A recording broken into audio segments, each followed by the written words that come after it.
You're popping, gang. Hope everybody here. Hope y'all got it. This is Smoking with Peso. Cue the intro. Walk up on them with that boom and let them have it. Come here, nigga. These niggas pussy. Alright, so I told y'all we was gonna spin back and hit this up again. Cause I'm actually very intrigued on. Can't get my headphones untangled. Alright, there we go. Got my headphones tangled to my metals, man. Dang. But nah, I'm intrigued to see what's up with this Nancy. Nancy, we gonna call her Nancy G. You know what I'm saying? We're gonna say Nancy G. But remember to like, share, subscribe, comment, ring that bell for all post notifications. Y'all know the rest. But yeah, man, let's dive right into this video. Let's get it.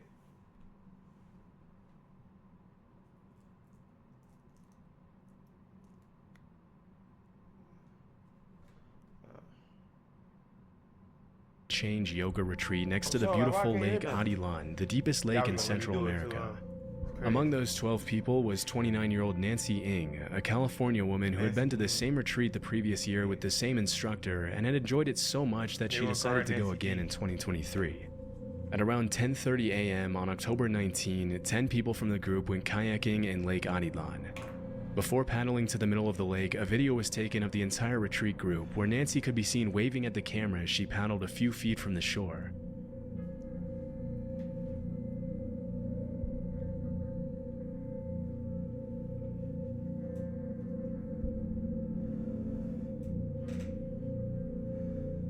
She seemed happy as she made her way to join the rest of the group, but sadly, this is footage of the last time Nancy was ever seen. Oh, that was her? Okay. After the video ended, everyone in the group paddled in separate directions, with Nancy kayaking toward the middle of the lake along with Christina Blazek, another woman from California. What happens next depends on who you ask, but according to the owners of the kayak rental company, the group came back from the excursion a few minutes later, with a lot of them looking pretty nervous and on edge. That's when they noticed the group had one less person. Nancy hadn't come back. Strangely, nobody in the group seemed to want to talk to the owners. As per the owner's testimony, the retreat goers went home as quickly as they could, failing to even pay for the kayaks or provide an explanation as to what happened to Nancy. According to witnesses, Christina Blazek looked visibly shaken and had to be calmed down by the rest of the group as they made their way back home. This is where things start to get a little weird. Even though the group wasn't scheduled to go back to the US for a few more days, they all pushed up their departure and went back home just 8 hours after the excursion. According to Eduardo Ramad, the organizer of the Be the Change retreat, the group immediately reported the disappearance to the Guatemalan police, but according to the cops themselves, the group took almost 24 hours to notify them that Nancy had gone missing. They have something to do with something. You know what I'm saying? The reason I say they have something to do with something is if me and bro and them go out and kick it, we all making it back home. It's just simple as that. We all making it back home. All for one, one for all type deal. You know what I'm saying? Like we all gonna make it back. Like, so I don't understand how y'all come back with one less person, then y'all don't want to talk about it. Y'all didn't report it immediately. Yeah, y'all had something to do with something. What y'all think? I think they have something to do with something. You know what I'm saying? We gonna find out. But we gonna find out. Strangely, when Eduardo first notified Nancy's family of the incident, he didn't specify that Nancy had gone missing in the lake. Instead, he tried to get away with vaguely implying that she wasn't coming back, which led Nancy's family to initially believe that she was planning on permanently relocating to Guatemala. By that time, the Guatemalan police had already launched a search for Nancy, but after 72 hours, the search was suspended, leaving Nancy's family to fund the rest of the investigation themselves. If they find her kayak, they have something to do with it. While all of this was happening, Nancy's family tried to reach out to Christina Blazek, as she was allegedly the last person who saw Nancy missing. But she refused to talk to the family and took an entire month to give her statement through her lawyer once she was back in the US. According to Christina, she and Nancy had crossed paths at the deepest part of the lake as they were about to head back to the shore. Out of nowhere, Nancy decided to hop out of the kayak to go for a swim. The water was pretty rough, and Lake Adilan is over 1,000 feet deep, which is why Christina allegedly cautioned Nancy against going in the water. But based on Christina's statement, Nancy didn't listen to her and jumped off her kayak at the deepest part of the lake, leaving her kayak to float away in the strong current. Sensing that Nancy was about to be in serious trouble, Christina paddled as hard as she could to retrieve the kayak and bring it back to her, but by the time she got back to where her friend was swimming, Nancy was gone. Refusing to put herself in danger to rescue Nancy, who was now submerged under the strong currents of Lake Atitlan, Christina reportedly paddled back to the shore screaming for help, but by the time she made it back, it was too late. Strangely, the Guatemalan police... Okay, that don't make sense. Because they said, remember, in the beginning, so y'all pay attention. In the beginning, they said that everybody came back to shore, came back to the beach,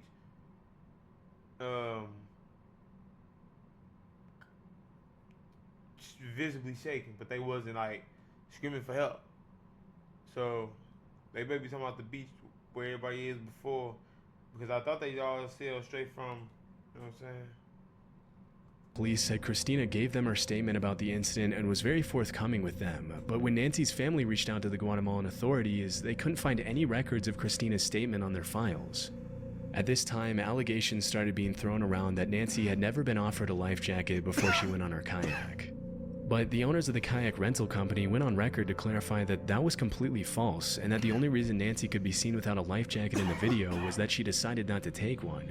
Because Christina refused to talk to the victim's family, they took matters... Why would she jump out? Why would she decide to jump out the kayak? I mean, that's probably why she would chosen going out the floaty, right? Still would have took a life vest. I don't think she just jumped out.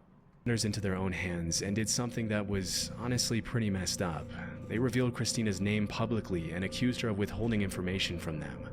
As soon as they did that, Christina started receiving death threats from people all over the world. The case garnered a ton of attention on TikTok and Facebook, with dozens of internet sleuths leaking Christina's address and cell phone to threaten her and make her life a living nightmare. As the case gained more and more traction online, some of the wildest theories started to get thrown around, with many people alleging that Nancy had been murdered by her retreat group in a cult sacrifice or as a part of an elaborate hate crime on account of Nancy's Asian descent. What's really strange about this case is how different everyone's testimony is about how the group acted when they realized Nancy was missing. If they had acted a little more transparently, it honestly wouldn't be too hard to believe that everything Christina said was true, but because they acted so shady and stayed silent for so long after the incident, it's understandable why everyone on the internet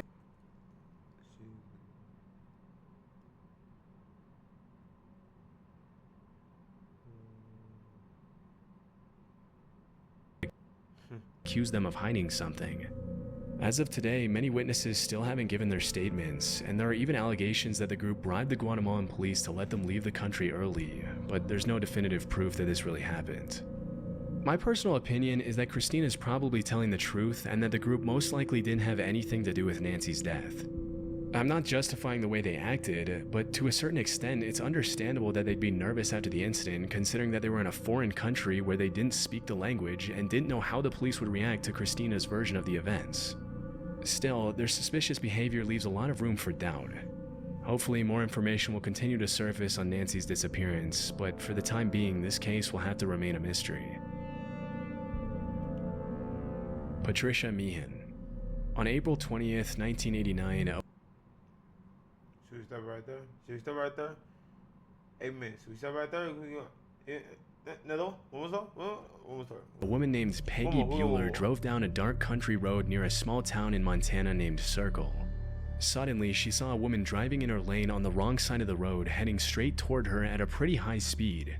Peggy swerved and was fortunately able to avoid crashing head-on. Unfortunately, Carol White, the woman in the car behind Peggy, wasn't as fortunate. Carol had witnessed the near miss just seconds earlier and had attempted to swerve out of the way as well, but was struck head-on by the woman driving the wrong way. Shocked from the crash and understandably a little dazed, Carol stepped out of the car and tried to find the woman who had caused the accident. A few seconds later, a blonde woman in her mid-30s crawled out of her wrecked vehicle and stood on the side of the road. According to Carol, the woman didn't say anything. She just stared at her with a blank expression. Shortly after, Peggy Bueller looped back around to make sure everyone was okay after the accident, and that's when she saw the blonde woman climb over a fence running parallel to the highway.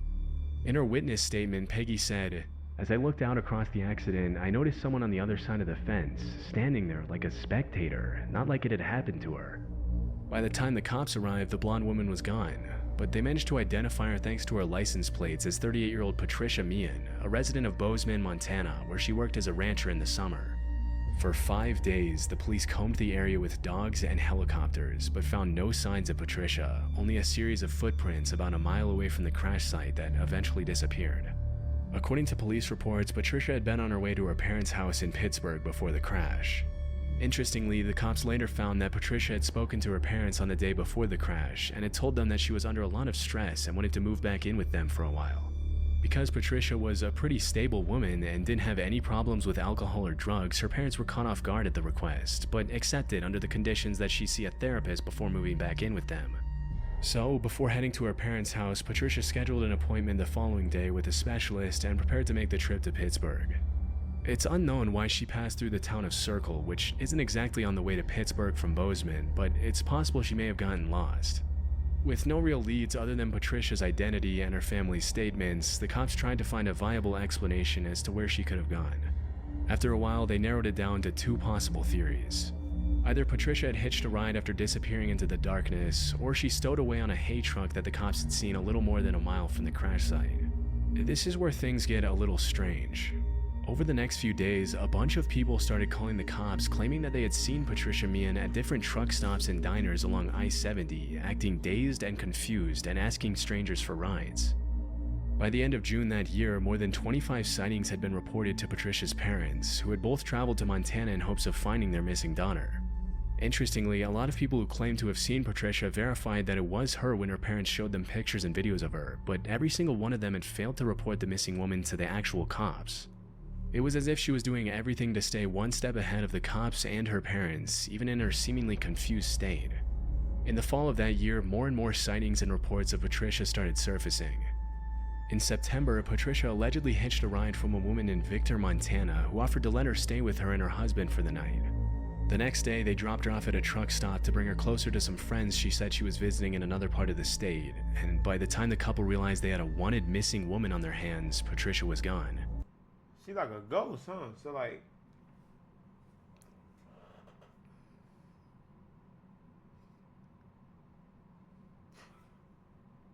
so she's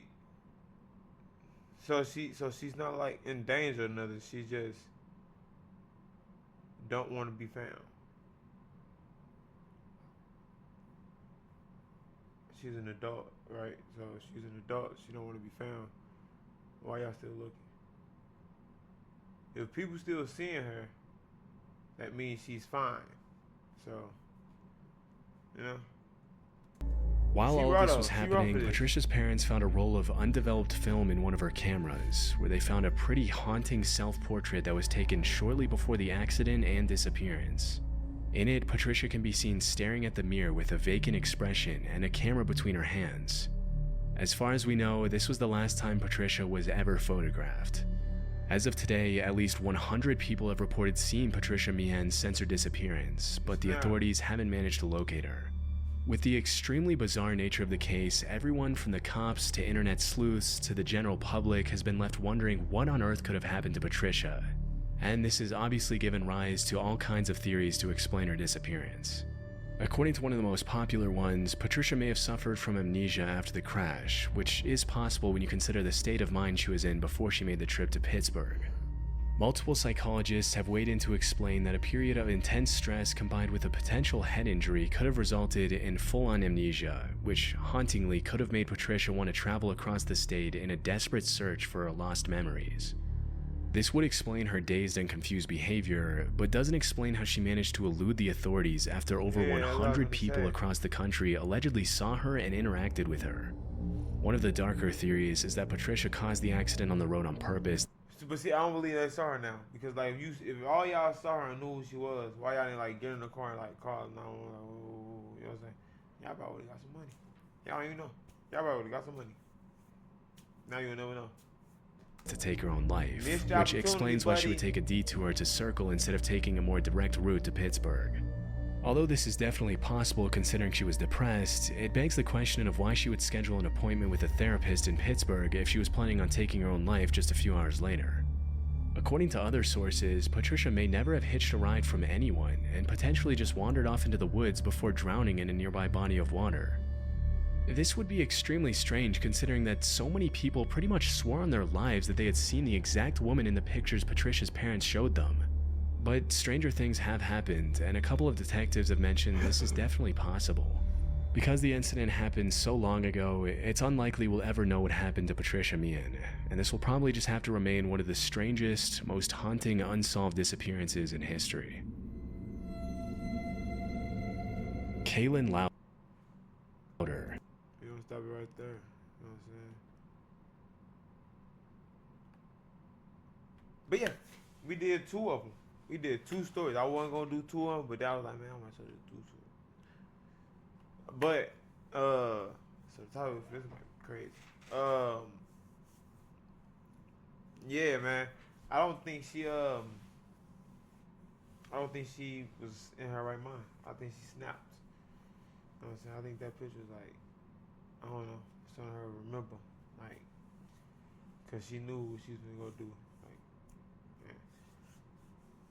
yeah, I think she snapped. Like,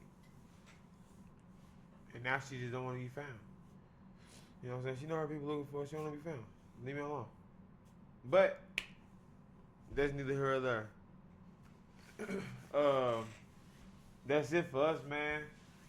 Short outro, man. Ain't too much. Not too much. Not too much. Remember to like. If you made it this far, remember to like, share, subscribe, comment, ring that bell.